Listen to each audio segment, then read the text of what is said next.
Mafanikio yako ya kweli hayaanzi kwenye benki yako ya account, ila bali yanaanza kwenye akili yako, moyo, pamoja na tabia. Kujifunza kuweka bajeti, kutengeneza ratiba ya kazi, kuandika malengo yako ya kila siku, na kujisimamia matumizi yako na kufuatilia maendeleo yako ya kila siku ndio vitu vya msingi zaidi.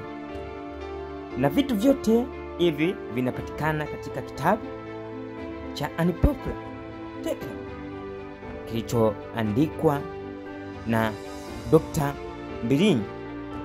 Na hizi ndizo nidhamu binafsi ambazo mtu anatakiwa kuzifuata: kujisimamia, kujizuia, pamoja na kutekeleza.